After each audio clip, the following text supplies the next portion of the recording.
ഇക്കാര്യത്തിൽ പ്രോസിക്യൂഷൻ പറയുന്നത് നിലവിലെ വിധിയിൽ സംതൃപ്തിയുണ്ട്. വിശദമായ വിധിപ്പകർപ്പ് കിട്ടിയാൽ മാത്രമേ എന്തെല്ലാം കാര്യങ്ങളാണ് കോടതി പരിഗണിച്ചത്. അതായത് പ്രോസിക്യൂഷന്റെ വാദം എന്നത് പരമാവധി ശിക്ഷ, അതായത് വധശിക്ഷ എന്ന വാദം തന്നെയായിരുന്നു. പക്ഷേ നിലവിൽ ഇതിൽ ജീവിതാവസാനം വരെ തടവ്, അതായത് ലൈഫ്, ഒപ്പം 10 വർഷം, അതായത് 2 കൊലക്കുറ്റത്തിന് ശിക്ഷ ജീവപര്യന്തം തടവ് ശിക്ഷയാണ്. ഒപ്പം 449 അതിക്രമിച്ച് കടക്കൽ, അതിന് 10 വർഷം തടവാണ് ശിക്ഷ. ഒരുമിച്ച് അനുഭവിച്ചാൽ മതി.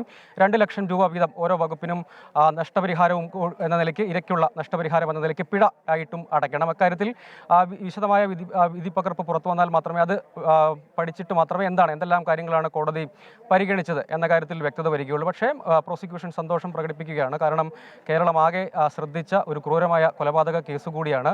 അതിൽ പ്രോസിക്യൂഷൻ ഒരു പ്രധാനപ്പെട്ട വാദം, അത് അപൂർവങ്ങളിൽ അപൂർവമാണ് എന്ന നിലയ്ക്ക് പരിഗണിക്കണം. നേരത്തെ സുപ്രീം കോടതി വധശിക്ഷയുമായി ബന്ധപ്പെട്ട് പുറപ്പെടുവിച്ചിട്ടുള്ള മാനദണ്ഡങ്ങളുടെ പരിധിക്കകത്ത് ഈ കേസും വരും എന്ന വാദമാണ് മുന്നോട്ട് വയ്ക്കാൻ ശ്രമിച്ചത് പ്രധാനമായും പ്രോസിക്യൂഷൻ. പക്ഷേ ഇക്കാര്യത്തിൽ സാധാരണഗതിയിൽ നേരിട്ട് ദൃക്സാക്ഷികളില്ല ഈ കേസിൽ. സാധാരണഗതിയിൽ വധശിക്ഷ ഒക്കെ പരിഗണിക്കുന്ന കേസുകളിൽ നേരിട്ടുള്ള ദൃക്സാക്ഷികൾ അടക്കമുള്ള സാധ്യതകൾ കൂടി വേണം. ഇക്കാര്യത്തിൽ നേരിട്ടുള്ള ദൃക്സാക്ഷിയുടെ സാന്നിധ്യമില്ല. പകരം വീഡിയോ കോളിലൂടെ ഉള്ള സാന്നിധ്യമാണ് ഉള്ളത്. നമ്മളോടൊപ്പം പ്രോസിക്യൂട്ടർ തന്നെ ചേരുന്നുണ്ട്. കെ അജിത് കുമാർ, അദ്ദേഹമാണ് ഈ കേസിൽ പ്രോസിക്യൂട്ടർ എന്ന നിലയ്ക്ക് സേവനം നിർവഹിച്ചു പോകുന്നത്. എങ്ങനെയാണ് വിധി അങ്ങ് വിലയിരുത്തുന്നത്? വിധി സന്തോഷകരമാണ്. പ്രോസിക്യൂഷനെ സംബന്ധിച്ച് സന്തോഷകരമാണ്. ആ കുടുംബത്തിന് നീതി വാങ്ങിക്കൊടുക്കാൻ പറ്റിയെന്നതിൽ വളരെയധികം ചാരിതാർത്ഥ്യമുണ്ട്, സന്തോഷമുണ്ട്. ഞാൻ നേരത്തെ സൂചിപ്പിച്ചതുപോലെ ഇതൊരു സമൂഹ മനസാക്ഷിയെ ഞെട്ടിച്ച ഒരു കൊലപാതകമായിരുന്നു. ഏതായാലും അതൊരു നല്ലൊരു സന്ദേശം തന്നെ സമൂഹത്തിന് കോടതി നൽകിയിട്ടുണ്ട്. 302 പ്രകാരം ലൈഫാണ് കൊടുത്തിട്ടുള്ളത്. അതുപോലെ തന്നെ അദ്ദേഹം ഒരു വീട്ടിൽ കയറി ഇത്ര വലിയ ക്രൂരമായ കൃത്യം ചെയ്ത നിലയിൽ IPC 449 പ്രകാരം 10 വർഷവും തടവ് കൊടുത്തിട്ടുണ്ട്. അതിന് പുറമെ പിഴയുമുണ്ട്. 302 പ്രകാരം 2 ലക്ഷം രൂപയാണ് പിഴ ചുമത്തിയിട്ടുള്ളത്. അതുപോലെ 449 പ്രകാരം 25,000 പിഴ ചുമത്തിയിട്ടുണ്ട്. ഈ പിഴ അടച്ചില്ല എങ്കിൽ അദ്ദേഹം വീണ്ടും തടവ് ശിക്ഷ അനുഭവിക്കണം. നമ്മൾ പരമാവധി ശിക്ഷ എന്നതായിരുന്നു പ്രോസിക്യൂഷൻ്റെ ഒരു വാദം. അതിലെന്തെങ്കിലും ഒരു നിരാശയുണ്ടോ? നിരാശയൊന്നുമില്ല. പ്രോസിക്യൂഷനെ സംബന്ധിച്ച് നമ്മൾ മനസ്സിലാക്കേണ്ടത് യാതൊരു ദൃക്സാക്ഷികളും ഇല്ലാത്തൊരു കേസാണ്. വളരെ അപൂർവമായിട്ടാണ് നമുക്ക് ഇത്തരം ദൃക്സാക്ഷികളില്ലാത്തൊരു കേസിൽ ശിക്ഷിക്കാൻ പോലും കഴിയുന്നത്. അപ്പോൾ പ്രോസിക്യൂഷനെ സംബന്ധിച്ച് വളരെയധികം സന്തോഷകരമാണ്. മറ്റു പല മാനദണ്ഡങ്ങളുണ്ട്. ഒരു സാക്ഷി പോലും ഇല്ലാത്തൊരു കേസിൽ ഇത്രയും വലിയൊരു പണിഷ്മെൻറ്റ് വാങ്ങിക്കൊടുക്കാൻ പറ്റുന്നത് ഞാൻ വളരെയധികം സന്തോഷമുണ്ട്. പോലീസിൻ്റെ അന്വേഷണ മികവിനെ അടക്കം ഈ കാര്യത്തിൽ ഞാൻ അവരെ പ്രത്യേകം അഭിനന്ദിക്കുകയാണ്. നേരിട്ടുള്ള ദൃക്സാക്ഷികളില്ല?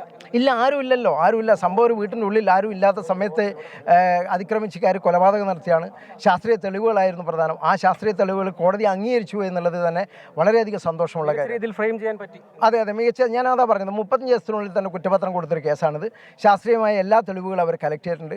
അതിൽ എന്നെ സംബന്ധിച്ച് പറയുകയാണെങ്കിൽ അതിന് തെളിവ് കൊടുക്കുന്ന സമയത്ത് സൈബർ വിദഗ്ധന്മാരുടെ സേവനം, അത് പ്രത്യേകിച്ച് നമ്മളെ കണ്ണൂർ സിറ്റി കമ്മീഷണറുടെ സഹായത്തോടുകൂടി നമ്മുടെ സൈബർ വിദഗ്ധന്മാരുടെ സേവനമടക്കം ഉപയോഗപ്പെടുത്തിക്കൊണ്ടാണ് കേസിൽ വിചാരണക്ക് പോലും നടത്തിയിട്ടുള്ളത്.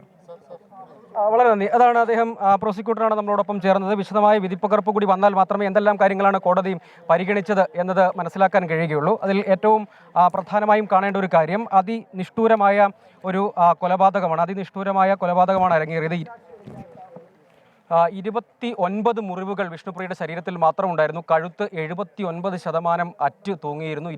അതിൽ 10 മുറിവുകൾ കൊലയ്ക്ക് ശേഷമാണ്, അതായത് മരണം സംഭവിച്ചതിന് ശേഷമാണ് ഉണ്ടായത് എന്നത് കണ്ടെത്തിയിരുന്നു. അതൊരു പ്രധാനപ്പെട്ട, ഈ കേസിലെ തന്നെ നേരത്തെ പ്രോസിക്യൂഷൻ മുന്നോട്ട് വെച്ച, കോടതിയിൽ വെച്ച, ഒപ്പം പോസ്റ്റ്മോർട്ടം ചെയ്ത ഡോക്ടർ, ഫോറൻസിക് സർജൻ ഉൾപ്പെടെ കോടതിയിൽ പറഞ്ഞ പ്രധാനപ്പെട്ട ഒരു കാര്യമായിരുന്നു. മറ്റൊന്ന്, ഈ കേസിലെ പ്രധാനപ്പെട്ട ഒരു കാര്യം, നേരിട്ടുള്ള ദൃക്സാക്ഷികളാരും ഈ കേസിലില്ല. അതായത് ഈ കുറ്റകൃത്യം നടക്കുന്ന സമയത്ത് വിഷ്ണുപ്രിയ മാത്രമാണ് പാനൂർ വള്ളിയായിലെ വീട്ടിലുണ്ടായിരുന്നത്. ബന്ധുക്കളൊക്കെ തൊട്ടടുത്തുള്ള കുടുംബ വീട്ടിൽ മരണാനന്തര ചടങ്ങുകളിൽ പങ്കെടുത്തുകൊണ്ടിരിക്കുകയായിരുന്നു. ആ ചടങ്ങിൽ തന്നെയായിരുന്നു വിഷ്ണുപ്രിയയും ഉള്ളത്. വിഷ്ണുപ്രിയ വീട്ടിലേക്ക് വന്നതാണ്. ആ ഘട്ടത്തിലാണ് പ്രതി വീടിനകത്തേക്ക് അതിക്രമിച്ച് കയറി ഈ കൃത്യം നിർവഹിക്കുന്നത്. അതുകൊണ്ട് തന്നെ കൃത്യം നിർവഹിച്ചതിന് ശേഷം പ്രതിക്ക് രക്ഷപ്പെട്ടു പോകുവാനും കഴിഞ്ഞു. ആ ഘട്ടത്തിൽ ഈ കൃത്യത്തിന് പിന്നീട് അവരുടെ കുടുംബ വീട്ടിൽ നിന്ന് വിഷ്ണുപ്രിയയെ കാണാനില്ല, തിരികെ വന്നില്ല, വീട്ടിൽ നിന്ന് അങ്ങോട്ടേക്ക് വന്നില്ല എന്ന് മനസ്സിലാക്കിയതിന് ശേഷം അമ്മയുൾപ്പെടെയുള്ള ബന്ധുക്കൾ വിഷ്ണുപ്രിയ എവിടെ എന്ന് അന്വേഷിച്ച് വരുമ്പോഴാണ് ഇങ്ങനെ കൊല്ലപ്പെട്ട് കിടക്കുന്നത് കാണുന്നത്.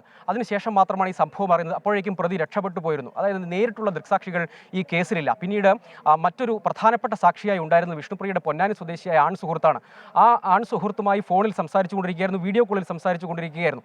ആ ഘട്ടത്തിലാണ് പ്രതി കൊല നടത്താനായി ആയുധങ്ങളുമായി വീടിനകത്തേക്ക് അതിക്രമിച്ച് കയറുന്നത്. അത് 13 സെക്കൻഡ് സമയം ഈ പ്രതിയെ, ഈ കൊലയാളിയെ ഈ സുഹൃത്ത് കണ്ടിരുന്നു. അദ്ദേഹത്തിൻ്റെ മൊഴിയാണ് അത്. പക്ഷേ മറ്റൊരു സ്ഥലത്തിരുന്നുകൊണ്ട് വീഡിയോ കോളിലൂടെ കണ്ടു എന്നൊരു മൊഴിയാണ്. മറ്റൊന്ന്, ഈ കേസ് പ്രധാനമായും ആശ്രയിച്ചത് ശാസ്ത്രീയ തെളിവുകൾ, സാഹചര്യ തെളിവുകൾ എന്നിവയിലാണ് പ്രധാനമായും പ്രധാനമായും കേസ് ആശ്രയിച്ചിരുന്നത്. അങ്ങനെ നോക്കുമ്പോൾ ജീവപര്യന്തം തടവ് എന്നത് ഈ കേസിനെ സംബന്ധിച്ച് പര്യാപ്തമെന്നാണ്, അല്ലെങ്കിൽ ആ ശിക്ഷാവിധിയെ സന്തോഷത്തോടു കൂടി സ്വീകരിക്കുന്നു, അതിൽ സംതൃപ്തിയോടുകൂടി സ്വീകരിക്കുന്നു എന്നതാണ്. അത് നിഷ്ഠൂരമായ ഒരു കൊലപാതകമാണ്. അതിൽ പ്രതിക്ക് ലഭിക്കാൻ കഴിയുന്ന ശിക്ഷ, അതായത് നേരിട്ടുള്ള ദൃക്സാക്ഷികളില്ല, എല്ലാം ശാസ്ത്രീയ തെളിവുകളെ തന്നെ കൂടുതലുമായും ആശ്രയിക്കണം എന്ന ഒരു സാഹചര്യം പരിഗണിക്കുമ്പോൾ മികച്ച രീതിയിൽ തന്നെ കേസ് ഫ്രെയിം ചെയ്യാൻ കഴിഞ്ഞു എന്ന ആത്മവിശ്വാസമാണ് പ്രോസിക്യൂഷൻ ഇപ്പോൾ പ്രകടിപ്പിക്കുന്നത്. ഏതെങ്കിലും നിലയ്ക്കുള്ള ഒരു തിരിച്ചടി അക്കാര്യത്തിൽ ഉണ്ടായതായും പ്രോസിക്യൂഷൻ കാണുന്നില്ല. സാധാരണഗതിയിൽ ഇത്തരം ക്രൂര കൊലപാതകങ്ങൾ ഉണ്ടാകുമ്പോൾ അതിനെ അപൂർവങ്ങളിൽ അപൂർവം എന്ന് വിശേഷിപ്പിക്കുന്ന ഒരു സാഹചര്യം ഉണ്ടാകണമെങ്കിൽ അതിന് സുപ്രീം കോടതിയുടെ മാനദണ്ഡങ്ങളൊക്കെ ഉണ്ട്. അതിൽ ഏതെല്ലാം കാര്യങ്ങളാണ് ഇക്കാര്യത്തിൽ വിചാരണ കോടതി പരിഗണിച്ചത് എന്നത് വിധിപ്പകർപ്പ് വിശദമായി പഠിച്ചാൽ മാത്രമേ വ്യക്തമാവുകയുള്ളൂ. ഇപ്പോഴത്തെ കാര്യത്തിൽ അതായത് വധശിക്ഷ തന്നെ ഉണ്ടാകണം എന്ന് കരുതാൻ വയ്യ. പക്ഷേ നേരത്തെ പ്രോസിക്യൂഷൻ വാദിച്ചത് ഇതൊരു പൊതുവിടത്തിൽ സംഭവിച്ച ഒരു കാര്യമല്ല, പകരം ആസൂത്രണം ചെയ്ത് വീടിനകത്തുണ്ടായിരുന്ന പെൺകുട്ടിയെയാണ് വീടിനകത്ത് ആയുധങ്ങളുമൊക്കെയായി വന്ന് അതിക്രമിച്ച് കയറിയും കൊലപ്പെടുത്തിയത്. അങ്ങനെ പരിഗണിക്കുമ്പോൾ അതിൽ പരമാവധി ശിക്ഷ തന്നെ വേണ്ടതല്ലേ, അപൂർവങ്ങളിൽ അപൂർവമായ ഒരു കേസ് എന്ന നിലയ്ക്ക് പരിഗണിക്കപ്പെടും എന്ന നിലയ്ക്കുള്ള പ്രതീക്ഷയാണ് അവർ പങ്കുവച്ചത്. പക്ഷേ കോടതി എന്തെല്ലാം കാര്യങ്ങളാണ് ഇതിന് ഉപോത്ബലകമായി ഇപ്പോഴത്തെ ജീവപര്യന്തം തടവും ഒപ്പം 10 വർഷം തടവുമാണ്. 2 വകുപ്പുകളാണ് നേരത്തെ തെളിഞ്ഞിരുന്നത്. അതായത് കൊലക്കുറ്റവും വീടിനകത്ത് അതിക്രമിച്ച് കയറുള്ള കുറ്റകൃത്യമായതുകൊണ്ട് അതും, അങ്ങനെ 2 ചാർജുകളാണ് നേരത്തെ തെളിഞ്ഞിരുന്നത്. ആ ചാർജുകൾ തന്നെയാണ് പ്രോസിക്യൂഷൻ ഫ്രെയിം ചെയ്തിരുന്നതും. അതിൽ തന്നെ ഓരോ കേസുകളുടെ സ്വഭാവം, അതിൻ്റെ രീതികളൊക്കെ അനുസരിച്ചാണ് ശിക്ഷ നൽകേണ്ടത് സംബന്ധിച്ചുള്ള മാനദണ്ഡങ്ങളൊക്കെയുണ്ട്. ഏതായാലും ആ കാര്യത്തിൽ പ്രോസിക്യൂഷൻ എന്തെങ്കിലും ഒരു തിരിച്ചടി എന്ന നിലയ്ക്കുള്ള ഒരു വിലയിരുത്തില്ല, അല്ലെങ്കിൽ എന്തെങ്കിലും ഒരു നിരാശയില്ല എന്നാണ് ഈ കേസിലെ പ്രോസിക്യൂട്ടർ കെ അജിത് കുമാർ അല്പസമയം മുൻപ് നമ്മളോട് വിശദീകരിച്ചത്. ഈ കേസിൻ്റെ ഒരു സ്വഭാവം, അതിൻ്റെ ഒരു നിഷ്ഠൂര സ്വഭാവം പരിഗണിച്ചാണ് അപൂർവങ്ങളിൽ അപൂർവം എന്ന നിലയിലേക്ക് കേസിനെ കാണണം എന്ന് കോടതിയോട് പ്രോസിക്യൂഷൻ നേരത്തെ അപേക്ഷിച്ചിരുന്നത്. അതിൻ്റെ പ്രധാനപ്പെട്ട കാരണം ഈ കൊലയുടെ ഒരു ക്രൂരതയാണ്. മറ്റൊന്ന്, ഇത് സമൂഹത്തിന്, ഈ ശിക്ഷാവിധിയുമായി ബന്ധപ്പെട്ട് സമൂഹത്തിനാകെ നൽകുന്ന ഒരു സന്ദേശമുണ്ട്. ആ ഗ്രൗണ്ടുകളിൽ ഇതിനെ ഇത്രയും ക്രൂരമായ കൊലപാതകം, വീടിനകത്ത് അതിക്രമിച്ച് കയറി ആസൂത്രണം നടത്തിയുള്ള ഒരു കൊലപാതകം, പ്രതിക്ക് റിഗ്രറ്റ് ഒരു ഘട്ടത്തിലും ഉണ്ടായിരുന്നില്ല, അല്ലെങ്കിൽ കുറ്റബോധം ഒരു ഘട്ടത്തിലും പ്രതി പ്രകടിപ്പിച്ചിരുന്നില്ല എന്ന കാര്യം. ഒപ്പം ഈ ഇത്രയും ക്രൂരമായ കൊലപാതകമാണ്. നേരത്തെ സൂചിപ്പിച്ചതുപോലെ 29 മുറിവുകൾ പെൺകുട്ടിയുടെ ശരീരത്തിൽ ഉണ്ടായിരുന്നു. സജു, ഈ ശ്യാംജിത്തിനെ പറ്റി പ്രോസിക്യൂഷൻ കോടതിയിൽ പറഞ്ഞ 2 കാര്യങ്ങളുണ്ട്. ഒന്ന്, ശ്യാംജിത്ത് പോലീസിനോട് തന്നെ പറഞ്ഞ കാര്യം, ഈ 14 വർഷം ജീവപര്യന്തം കിട്ടിയാലും എനിക്ക് വീണ്ടും പുറത്തിറങ്ങാമല്ലോ, അപ്പോൾ ഞാൻ എൻ്റെ ജീവിതം ജീവിക്കുമെന്ന്. അതുപോലെ തന്നെ ഈ പൊന്നാനി സ്വദേശിയായ വിഷ്ണുപ്രിയയുടെ ആൺ സുഹൃത്തിനെ കൊലപ്പെടുത്തും എന്ന് ഈ ശ്യാംജിത്ത് പറഞ്ഞതായും പ്രോസിക്യൂഷൻ വാദിക്കുകയുണ്ടായല്ലോ. അപ്പോൾ ഇതെല്ലാം ചൂണ്ടിക്കാട്ടിക്കൊണ്ട് സമൂഹത്തിന് തന്നെ ഭീഷണിയാണ് ഈ വ്യക്തി പുറത്തിറങ്ങിയാൽ എന്നൊക്കെയായിരുന്നല്ലോ വാദം. ഈ ജീവപര്യന്തവുമായി ബന്ധപ്പെട്ട് എന്താണ് വ്യക്തതയുള്ളത്? ഇപ്പോൾ അജിത് കുമാർ പറയുന്നത് പോലെ ജീവിതാന്ത്യം വരെ തടവാണോ, അതോ 14 വർഷമായിരിക്കുമോ?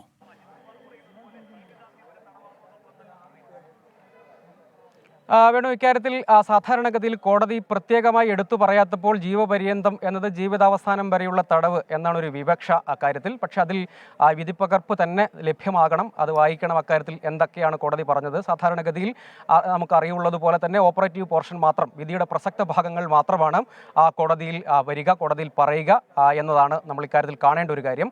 എന്തെല്ലാം ഗ്രൗണ്ട് അതിൽ പരിഗണിച്ചിട്ടുണ്ട്? മറ്റൊന്ന്, ജീവപര്യന്തം സംബന്ധിച്ച് കോടതി വ്യക്തതയോടുകൂടി കേസുകളിൽ പറയാറുണ്ട്. അതായത് അവസാനം വരെ എന്നത് ചില കേസുകളിൽ പ്രത്യേകമായി എടുത്തു പറയാറുണ്ട്. അതങ്ങനെ അല്ലെങ്കിൽ അത് തടവ് സംബന്ധിച്ച് വർഷം പറയാറുണ്ട്. അതല്ലെങ്കിൽ അത്തരം മനുഷ്യനല്ലാതെ ജീവപര്യന്തം എന്ന് മാത്രം പറയുമ്പോൾ അതിനെ ജീവിതാവസാനം വരെയുള്ള തടവായി പരിഗണിക്കാം എന്ന വിവക്ഷയുമുണ്ട്. അക്കാര്യത്തിലൊക്കെ ഒരു കുറെ കൂടി വ്യക്തത വേണം. അക്കാര്യത്തിൽ പ്രോസിക്യൂഷനും പ്രതിഭാഗത്തിനും യഥാർത്ഥത്തിൽ ഇപ്പോൾ വ്യക്തതയില്ല. അത് വിധിപ്പകർപ്പ് തന്നെ വായിക്കേണ്ടി വരും. അപ്പോൾ മാത്രമേ അക്കാര്യത്തിൽ വ്യക്തത വരികയുള്ളൂ. നേരത്തെ പ്രോസിക്യൂഷൻ ശരിയായി സൂചിപ്പിച്ചതുപോലെ തന്നെ പ്രോസിക്യൂഷൻ ഇക്കാര്യത്തിൽ വധശിക്ഷ വേണം എന്ന കാര്യത്തിൽ ഉന്നയിച്ചിരുന്ന ഗ്രൗണ്ടുകൾ പ്രധാനമായും ഒന്ന്, തനിക്ക് 25 വയസ്സ് മാത്രമേ പ്രായമുള്ളൂ, ശിക്ഷയൊക്കെ കഴിച്ച് താൻ 39ാമത്തെ വയസ്സിൽ പുറത്തിറങ്ങും എന്ന് പ്രതി നടത്തി ഞെട്ടിക്കുന്ന ഒരു വെളിപ്പെടുത്തലാണ്. മറ്റൊന്ന്, ഈ വിഷ്ണുപ്രിയയുടെ ആൺ സുഹൃത്ത് പൊന്നാനി സ്വദേശിയെ കൊലപ്പെടുത്താനും ആസൂത്രണം നടത്തിയിരുന്നു പ്രതി. അതുമായി ബന്ധപ്പെട്ട ചില വിശദാംശങ്ങൾ, അതായത് അദ്ദേഹത്തിൻ്റെ ആ വ്യക്തിയുടെ വിശദാംശങ്ങൾ പ്രതി അന്വേഷിച്ചതായി കണ്ടെത്തിയിരുന്നു. അതിൻ്റെ ഡിജിറ്റൽ തെളിവുകളൊക്കെ കണ്ടെത്തിയിരുന്നു. അതാണ് ഇക്കാര്യത്തിൽ മറ്റൊരു പ്രധാനപ്പെട്ട കാര്യം. ഒപ്പം ഈ കുറ്റകൃത്യത്തിൻ്റെ ക്രൂരത, അത് ഒരു വ്യക്തിക്കെതിരായ ക്രൂരത മാത്രമല്ല, അത് സമൂഹത്തിനാകെ എതിരായ ഒരു കുറ്റകൃത്യം എന്ന നിലയ്ക്ക് കൂടി പരിഗണിക്കണം എന്ന് പറഞ്ഞു. മറ്റൊന്ന്, പൊതു സ്ഥലത്ത് നിന്ന് ഉണ്ടായ ഒരു കുറ്റകൃത്യമല്ല, പകരം ആസൂത്രണം ചെയ്ത് വീടിനകത്ത് അതിക്രമിച്ച് കയറി നടത്തിയ കുറ്റകൃത്യമാണ്. അതിനുവേണ്ടി വിപുലമായ ആസൂത്രണം നടത്തി, ഒരു ഘട്ടത്തിലും കുറ്റബോധം പ്രകടിപ്പിച്ചില്ല. ഇങ്ങനെയൊക്കെയുള്ള ഗ്രൗണ്ടുകൾ നിരത്തിയാണ് പ്രോസിക്യൂഷൻ വധശിക്ഷ തന്നെ വേണം എന്ന വാദം നിരത്തിയത്. ആ വാദം എന്തുകൊണ്ടാണ് അംഗീകരിക്കപ്പെടാതെ പോയത്? അക്കാര്യത്തിൽ പ്രോസിക്യൂഷൻ അതിനെ ഏതെങ്കിലും നിലയ്ക്ക് ഒരു തിരിച്ചടി എന്ന നിലയ്ക്ക് ഈ ഘട്ടത്തിൽ പ്രതികരിക്കുന്നില്ല. അവർ അതിൽ സംതൃപ്തി രേഖപ്പെടുത്തുന്നുണ്ട്. സാധാരണഗതിയിൽ ഇത്തരം കേസുകളിൽ പരമാവധി ശിക്ഷ എന്ന വാദമാണല്ലോ ഉന്നയിക്കുക എന്നത് ഓഫ് ദി റെക്കോർഡും പറയുന്നുണ്ട്. പക്ഷേ അങ്ങനെ വേണ്ടതുണ്ടോ? അതുൾപ്പെടെയുള്ള കാര്യങ്ങൾ വിശദമായി വിധിപ്പകർപ്പിന് ശേഷം അത് സംബന്ധിച്ചുള്ള ചർച്ചകൾ സ്വാഭാവികമായും നിയമവൃത്തങ്ങളിൽ നിന്ന് തന്നെ ഉയർന്നു വരികയും ചെയ്യാം. പക്ഷേ ഏതെങ്കിലും സാഹചര്യത്തിൽ അത് റിവൈസ് ചെയ്യണം, വിധി റിവൈസ് ചെയ്യണമെന്നൊരു ആവശ്യമോ അല്ലെങ്കിൽ അതിനുവേണ്ടിയുള്ള അപ്പീൽ സാധ്യതയോ ഒന്നും ഈ ഘട്ടത്തിൽ പ്രോസിക്യൂഷൻ പരിഗണിക്കുന്നതേ ഇല്ല എന്നതാണ് അദ്ദേഹത്തിൻ്റെ പ്രതികരണത്തിൽ നിന്ന് നമുക്ക് വ്യക്തമാകുന്നത്. പക്ഷേ നേരത്തെ പ്രോസിക്യൂഷൻ പറഞ്ഞിരുന്ന ഒരു പ്രധാനപ്പെട്ട കാര്യം, അതായത് കോടതിയിൽ വാദം ഉണ്ടായ ഘട്ടത്തിലും ഒക്കെ പറഞ്ഞത് ഈ കേസിൻ്റെ ഒരു സ്വഭാവം തന്നെ പരിഗണിക്കണം. കാരണം അങ്ങേയറ്റം ക്രൂരമായ ഒരു അതിക്രമമാണ്, പ്രണയം തകർന്നു എന്ന ഒരു പ്രകോപനം മാത്രമാണുള്ളത്. അതിനുവേണ്ടി നാളുകൾ നീണ്ട ആസൂത്രണം നടത്തി, ആയുധം സ്വയം നിർമ്മിച്ചു, ആയുധങ്ങൾ വാങ്ങി, സിനിമ കണ്ടു, ഇങ്ങനെയുള്ള ക്രൈം ത്രില്ലറുകൾ കണ്ടു, അതിനുവേണ്ടി ഓൺലൈനിൽ സെർച്ച് ചെയ്ത് ആസൂത്രണം നടത്തി, അതിനുവേണ്ടി എവിടെ ഉണ്ടാകും എന്ന് വിഷ്ണുപ്രിയ എവിടെ ഉണ്ടാകും, എപ്പോൾ നടത്താൻ കഴിയും എന്നതിനു വേണ്ടി പഠനം നടത്തി, പിന്നീട് ഈ ആയുധങ്ങളെല്ലാം ശേഖരിച്ചു, വീട്ടിലേക്ക് അതിക്രമിച്ച് കയറി കുറ്റകൃത്യം ചെയ്യുന്നു. അത് തന്നെ അതിനിഷ്ഠൂരമായ കൊലയാണ്. ചുറ്റുകൊണ്ട് തലക്കടിച്ച് വീഴ്ത്തുന്നു, കഴുത്തറുക്കുന്നു, കൈകളും കാലുകളും വയറിലുമെല്ലാം അറുക്കുന്നു, വെയിൻ കട്ട് ചെയ്യുന്നു. അങ്ങനെ 29 മുറിവുകൾ ഉണ്ടാകുന്നു. അതിനുശേഷം പ്രതി രക്ഷപ്പെട്ടു പോകുന്നു എന്നതാണ് കാണേണ്ടത്. ഒപ്പം അന്വേഷണത്തെ വഴിതെറ്റിക്കാൻ പ്രതി ആസൂത്രണം നടത്തിയതിൻ്റെ തെളിവുകളായി തൊണ്ടി മുതലുകളിലുള്ളത് മുളക് പൊടിയും മറ്റു ബാർബർ ഷോപ്പിൽ നിന്ന് ശേഖരിച്ച മുടിയും ഒക്കെ ശേഖരിച്ചിരുന്നു. അതും ഈ കേസിൽ ഒരു പ്രധാനപ്പെട്ട കാര്യമാണ്. അങ്ങനെ എത്ര വിപുലമായ ആസൂത്രണം, എത്ര ക്രൂരമായ മനസ്ഥിതി, അതിനുശേഷം പ്രതി നടത്തിയിട്ടുള്ള വെളിപ്പെടുത്തലുകൾ, മറ്റൊരു കൊലപാതകവും കൂടി പ്രതി ആസൂത്രണം ചെയ്തിരുന്നു. അങ്ങനെ വരുമ്പോൾ ഭാവിയിൽ ഇയാൾ ഒരു ഹാബിച്വൽ ഒഫൻഡർ ആകാം, അത്തരം കുറ്റകൃത്യങ്ങൾ ഒരു മടിയുമില്ലാതെ ചെയ്യാൻ കഴിയുന്ന ക്രൂരനാണ് എന്ന നിലയ്ക്കുള്ള വാദങ്ങൾ ഇതെല്ലാം കോടതിയിൽ നിരത്തിയിരുന്നു. ഒപ്പം ഈ കാര്യത്തെ സംബന്ധിച്ച് പക്ഷേ മറ്റൊരു പ്രധാനപ്പെട്ട കാര്യം ഇതിൽ കാണേണ്ടതാണ്, നേരിട്ടുള്ളൊരു ദൃക്സാക്ഷി ഈ കേസിലില്ല. അതായത് പ്രതി കുറ്റകൃത്യം നടത്താൻ വരുന്നു, കുറ്റകൃത്യം നടത്തിയതിനു ശേഷം പോകുന്നു, ഇത്തരം കാര്യങ്ങളിൽ നേരിട്ടുള്ളൊരു ദൃക്സാക്ഷി ഇല്ല എന്നത് ഈ കേസിലെ ഒരു പ്രധാനപ്പെട്ട വെല്ലുവിളി തന്നെയാണ്. അത്തരം ഒരു സാധ്യത ഈ കേസിൽ ഉണ്ടായിരുന്നില്ല എന്നതാണ് വസ്തുത. വീട്ടുകാർ ആരും ഉണ്ടായിരുന്നില്ല, അവർ ഒരു ചടങ്ങിൽ പങ്കെടുത്തുകൊണ്ടിരിക്കുകയായിരുന്നു. അത്തരം ദൃക്സാക്ഷി സാധ്യതകളൊന്നുമില്ല. മറ്റൊന്ന്, സമീപത്തെ തൊട്ടടുത്ത CCTV ദൃശ്യങ്ങളല്ല, മറ്റ് സ്ഥലങ്ങളിലെ CCTV ദൃശ്യങ്ങളാണ് കോടതിയിൽ പ്രധാനമായും അവതരിപ്പിച്ചത്. അതിലൊന്ന് പ്രതി ആയുധം വാങ്ങുന്ന ഒരു കടയിലെ CCTV ദൃശ്യമാണ്. മറ്റൊന്ന് ഇയാൾ ഒരു കടയിൽ കുറ്റകൃത്യം നടത്തിയതിനു ശേഷം തിരികെ പോകുന്നതിൻ്റെ ഒരു CCTV ദൃശ്യമാണ്. അതായത് അത് മറ്റൊരു സ്ഥലത്തെയാണ്. അതാണ് പ്രധാനമായും ഊന്നിയത്. മറ്റൊന്ന്, ഈ കേസുമായി ബന്ധപ്പെട്ട് ശാസ്ത്രീയ തെളിവുകളും സാഹചര്യ തെളിവുകളുമാണ് പ്രധാനമായും പ്രോസിക്യൂഷൻ ഊന്നിയത്. മറ്റൊന്ന്, ഈ വീഡിയോ കോളിലൂടെ കണ്ട സുഹൃത്തിൻ്റെ, കൊല്ലപ്പെട്ട വിഷ്ണുപ്രിയയുടെ സുഹൃത്തിൻ്റെ മൊഴിയും. ഇതാണ് ഈ കേസ് തെളിയിക്കുന്നതിലേക്ക്, അല്ലെങ്കിൽ ഈ കേസിൽ ഫ്രെയിം കൃത്യമായി ചാർജ് ചെയ്യുന്നതിന്, അല്ലെങ്കിൽ അതിന് ഉതകുന്ന തരത്തിലുള്ള തെളിവുകളായി പ്രോസിക്യൂഷൻ പ്രധാനമായും കോടതിയിൽ അവതരിപ്പിച്ചത് എന്നതുകൂടി കാണണം. ഒപ്പം ശാസ്ത്രീയ തെളിവുകൾ എന്നാൽ തൊണ്ടി മുതലുകളിൽ നിന്ന് കിട്ടുന്ന ശാസ്ത്രീയ തെളിവുകളാണ്. അവ ഈ പ്രതിയുടെ വീട്ടിൽ നിന്ന് കണ്ടെടുത്ത തൊണ്ടി മുതലുകൾ, അവ ശാസ്ത്രീയ പരിശോധന, അതിൽ നിന്ന് ശേഖരിക്കുന്ന സാമ്പിളുകൾ, രക്തസാമ്പിളുകളൊക്കെ ഉപയോഗിച്ചിട്ടുള്ള പരിശോധനയാണ്. അങ്ങനെയുള്ള ശാസ്ത്രീയ തെളിവുകളാണ് പ്രധാനമായും പ്രതിക്കെതിരായ ഈ കുറ്റം ചാർജ് ചെയ്യുന്നതിന് പ്രോസിക്യൂഷന് സഹായകരമായി മാറിയിട്ടുള്ള കാര്യങ്ങൾ. അതിൽ ശാസ്ത്രീയ തെളിവും സാഹചര്യ തെളിവുമാണ്. മറ്റൊന്ന്, ഇയാൾ കുറ്റകൃത്യം നടത്തിയതിനു ശേഷം പോയി ബൈക്കിൽ വേഗത്തിൽ പോകുന്നത് കണ്ടു എന്നുള്ള സാക്ഷിമൊഴികളാണ്. അത് പക്ഷേ കുറ്റകൃത്യം നേരിട്ട് കണ്ട സാക്ഷിമൊഴിയായി പരിഗണിക്കാൻ കഴിയില്ല. അത്തരം സാഹചര്യങ്ങൾ, അത്തരം ഗ്രൗണ്ടുകളൊക്കെ ഈ കേസിനെ സംബന്ധിച്ചിടത്തോളം ഉണ്ട്. പക്ഷേ ആദ്യം മുതൽ പ്രോസിക്യൂഷൻ ഈ കേസിന് ഒരു പ്രത്യേക രീതിയിൽ തന്നെയാണ് സമീപിച്ചത്. കേരളം ആകെ ചർച്ച ചെയ്ത നിഷ്ഠൂരമായ ഒരു കൊലപാതകം എന്ന നിലയ്ക്ക് ഈ കേസിനെ, ഈ കൊലപാതകത്തെ സാധാരണഗതിയിൽ അത് അപൂർവങ്ങളിൽ അപൂർവമായ ഒരു കേസായി പരിഗണിക്കപ്പെടുമ്പോഴാണ് സാധാരണഗതിയിൽ ഈ കേസുകളിലെല്ലാം വധശിക്ഷയിലേക്ക് പോകാനാവുക. അങ്ങനെ എന്തുകൊണ്ടാണ് എന്നതടക്കം ഈ കേസുകളുടെ ഓരോ സാഹചര്യം, വിചാരണ കോടതി എന്തെല്ലാം കാര്യങ്ങളാണ് പരിഗണിച്ചത്, പ്രോസിക്യൂഷൻ മുന്നോട്ട് വെച്ച പരമാവധി ശിക്ഷ എന്ന വാദം അംഗീകരിക്കപ്പെടാതെ പോയത് എന്തുകൊണ്ടാണ് എന്നതൊരു പ്രസക്തമായ കണ്ണൂരിൽ വിവരങ്ങൾ നൽകിക്കൊണ്ടിരിക്കും.